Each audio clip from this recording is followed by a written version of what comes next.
Welcome back to my channel. So आज का topic है impact of man made disasters on environment. Impact मतलब असर, क्या असर रहता है मैन मेड डिजास्टर्स का, दैट इज डिजास्टर्स जो कि इंसानों की वजह से हो रहे हैं, उनका क्या असर है हमारे एनवायरनमेंट के ऊपर। So let's start with the video. So first of all हमें समझना होगा कि मैन मेड डिजास्टर्स आखिर होते क्या है। सो मैन मेड डिजास्टर्स नाम से ही पता चल रहा है, the disasters that are human made, that is जो इंसानों ने बनाए हैं, that are catastrophic. Catastrophic events क्या होता है? बेसिकली वो इवेंट्स, वो चीज़ें होना जो कि तबाही लेके आए। कैटास्ट्रॉफिक मीन्स तबाही, ठीक है, कॉज्ड बाय ह्यूमन एक्शन। तो ऐसे डिजास्टर्स जो कि ह्यूमन एक्शंस की वजह से तबाही वाले इवेंट्स को लेके आ रहे हैं, वो मैन मेड डिजास्टर्स हैं। होता क्या है इनकी वजह से? इनकी वजह से होता है लॉस ऑफ लाइफ। लाइफ में आपका सिर्फ ह्यूमन लॉस नहीं, साथ में animal loss, plant life loss, सब टाइप ऑफ लॉस, सब टाइप ऑफ लिविंग ऑर्गेनिज्म का लॉस आएगा। देन प्रॉपर्टी का भी लॉस होता है। Property could be public property और it could be government property और it could be or environment also. Nature को भी हार्म पहुंचता है, एनवायरनमेंट का भी डिग्रेडेशन होता है, डिस्ट्रक्शन होता है। इसके कुछ एग्जाम्पल्स अगर हम ले मैन मेड डिजास्टर्स के, तो उसमें आ जाएगा इंडस्ट्रियल एक्सीडेंट। इंडस्ट्री में कुछ एक्सीडेंट हो गया जिसकी वजह से कुछ ऐसा लीक हो गया जिसकी वजह से कैटास्ट्रॉफिक इवेंट हो रहा है, डिज़ास्टर हो गया है। पॉल्यूशन तो आपको पता ही है, हम डे टू डे लाइफ में कितना सफ़र भी कर रहे हैं। स्पेशली आफ्टर दिवाली क्या हाल हो जाता है हमारे एनवायरनमेंट का, वी ऑल ऑलरेडी नो।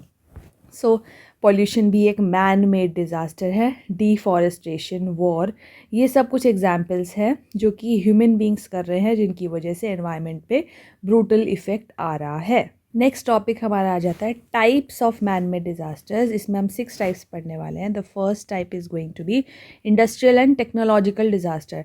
आपको पता है कि ह्यूमन बींग्स अपनी डिफरेंट टाइप्स की नीड्स को फुलफ़िल करने के लिए इंडस्ट्रीज़ बनाते हैं, फैक्ट्रीज़ बनाते हैं, और उन फैक्ट्रीज़ इंडस्ट्रीज़ में बहुत बार बड़े लेवल पे केमिकल्स बनाए जाते हैं। उन केमिकल्स के बनने की वजह से कुछ गैसेस भी रिलीज़ होती है, कुछ गैसेस भी बनाई जाती है।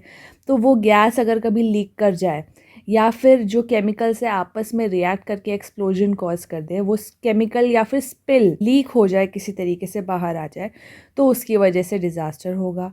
देन सेकंड आता है हमारा nuclear disaster. Nuclear power plants बनाए जाते हैं, power plant as in energy production के लिए।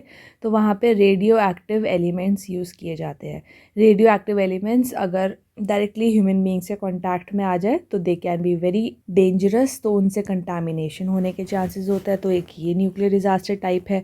फिर आता है environmental pollution. This you already know, air pollution होता है, water pollution, soil pollution, noise pollution.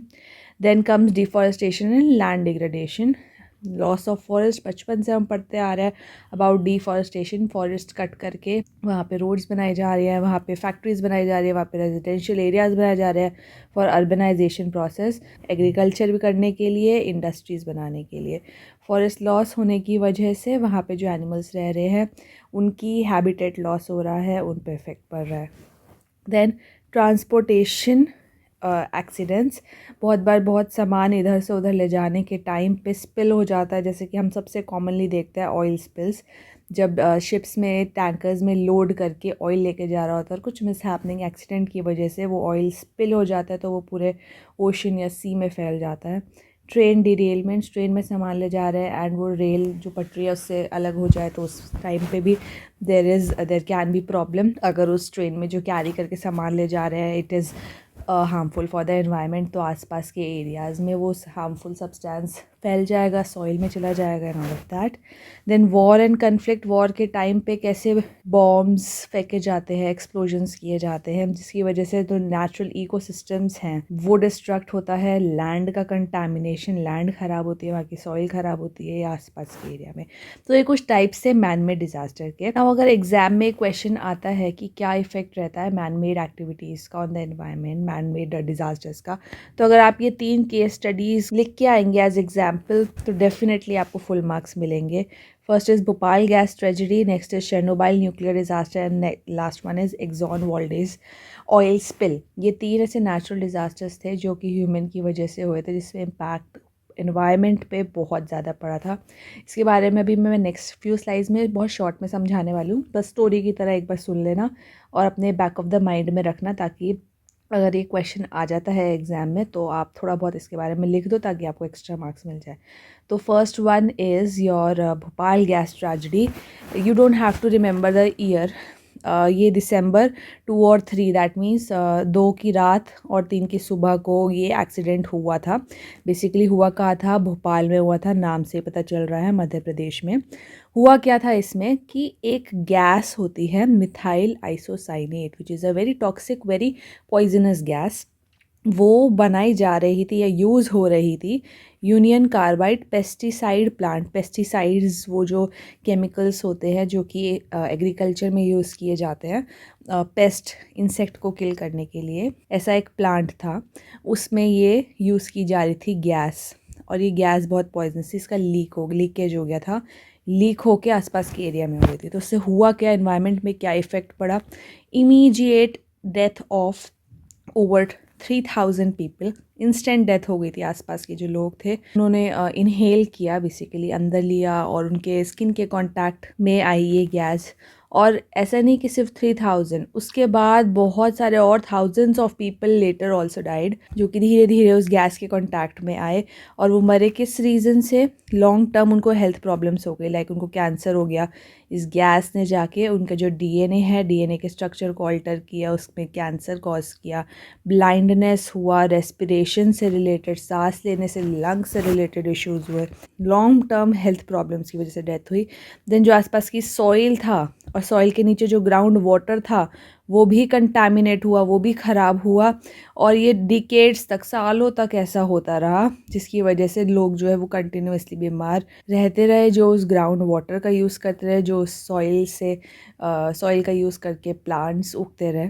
One of the world's worst industrial and environment disaster था ये। इसको ऐसा शॉर्ट में याद रखना कि एक गैस थी मिथाइल आइसोसाइनेट जो कि लीक हो गई थी ह्यूमंस की वजह से, एंड उसका इम्पैक्ट पड़ा था बहुत बुरा on environment. Then next one is Chernobyl nuclear disaster. Chernobyl nuclear disaster, basically Chernobyl एक जगह है जो कि यूक्रेन में है, ये इंडिया का नहीं है। तो यहाँ पे हुआ क्या था, बेसिकली एक पावर प्लांट है, Chernobyl nuclear power plant. Power plant का काम क्या होता है, बेसिकली इसका काम होता है एनर्जी प्रोडक्शन। तो एक एनर्जी प्रोड्यूसिंग पावर प्लांट था, वहाँ पे जो रिएक्टर था, दैट इज़ जिसके अंदर सारा केमिकल रिएक्शन होता है, वो एक्सप्लोड कर गया, फट गया लेट नाइट को। तो ह्यूमन एरर की वजह से, ह्यूमन की गलती की वजह से, और जो रिएक्टर का जो डिज़ाइन था वो भी पुअर था, वो भी ठीक से नहीं बना हुआ था। और रिएक्टर का पुअर डिज़ाइन की वजह से वो एक्सप्लोजन हो गया, बिकॉज वो रिएक्टर वो सह नहीं पाया वो रिएक्शन को, अनकंट्रोल्ड रिएक्शन हो गया, इसकी वजह से एक्सप्लोजन हो गया। इससे भी वही इफ़ेक्ट्स पड़े कि जो रेडियो एक्टिव मटीरियल्स थे वो आसपास के एनवायरनमेंट में फैल गए। रेडियो एक्टिव जो मटीरियल्स होते हैं वो कैपेबिलिटी रखते हैं कैंसर कॉज करने के, बर्थ डिफेक्ट, रेडिएशन सिकनेस, ये सब हुआ। लैंड एयर वाटर कंटामिनेट हुआ, और आसपास का जो एक सिटी था वो बेसिकली परमानेंटली इवैक्यूएट करा दिया गया, वहाँ से लोगों को निकाल लिया गया, और अभी तक भी वो वहाँ पे लोग रहने नहीं आया, अनइनहेबिटेबल है। Last one is Exxon Valdez oil spill. Basically oil spills आपको पता है होते क्या है। ऑयल स्पिल होते हैं ऑयल का फैल जाना ओशंस में। तो ये अलास्का में हुआ था, यूएसए में।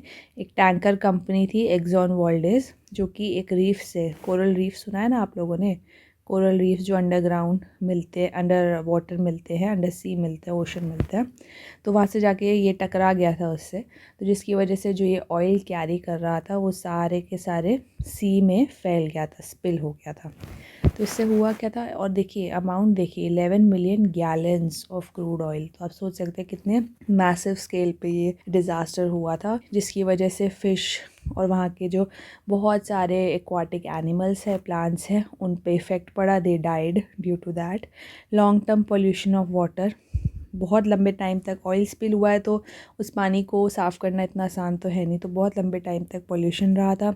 और जो आसपास के कोस्टल इकोसिस्टम्स हैं, दैट इज़ पानी के आसपास के जो एरिया है, वहाँ पे भी पोल्यूशन रहा था।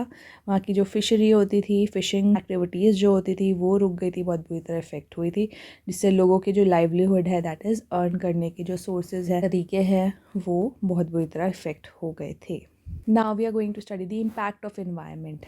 दैट इज़ एनवायरनमेंट पे क्या इफ़ेक्ट पड़ता है, जो इन जनरल वाले हैं, जनरल इफ़ेक्ट क्या रहता है मैन मेड डिज़ास्टर्स का एनवायरनमेंट पे। तो एक तो है पोल्यूशन, जैसे कि अभी हमने देखा कि जो methyl isocyanate Bhopal gas tragedy में गैस रिलीज़ हुई थी, तो उसकी वजह से गैस रिलीज़ होती है, स्मोक होता है, लार्ज अमाउंट ऑफ जैसे एक्सप्लोजन हुआ था शर्नोबाइल में, तो उसमें स्मोक निकल रहा था, ग्रीन हाउस गैसेज निकलते, इससे ग्लोबल वार्मिंग होती है।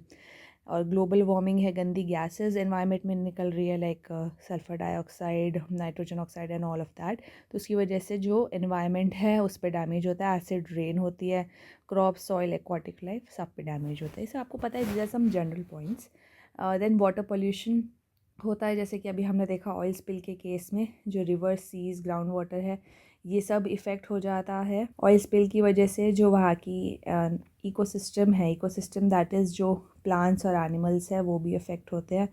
कैसे इफ़ेक्ट होते हैं, ऊपर एक पूरी अगर ऑयल की लेयर आ जाए, ये आपका वो था पानी है, और ऊपर पूरी ऑयल की लेयर आ गई है, तो क्या होता है कि जो ऑक्सीजन होती है, ऑक्सीजन का कट ऑफ हो जाता है। ऑक्सीजन नीचे जो फिशेज़ है,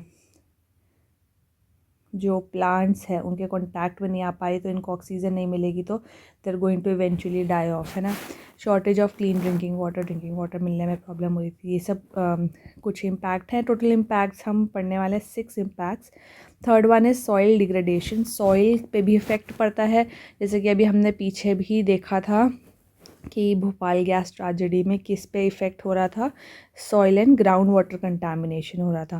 दैट इज़ ये जो गैसेस होती है, जो हार्मफुल रेडियो एक्टिव सब्सटेंसेस होते हैं, ये जाके सॉइल के अंदर जो जितने भी हमारे हैवी मेटल्स होते हैं सॉइल में जाके अंदर सेटल डाउन हो जाता है, और वो वही रहता है हैवी मेटल से, क्योंकि वो तो जिसकी वजह से जो प्लांट्स है उनकी ग्रोथ में प्रॉब्लम होती है। अगर ग्रोथ होती भी है तो वो हैवी मेटल्स उनके अंदर एंटर कर जाता है, तो जो उनसे प्रोडक्ट्स बन रहे हैं उनको कंज्यूम करना हार्मफुल हो जाता है, ठीक है।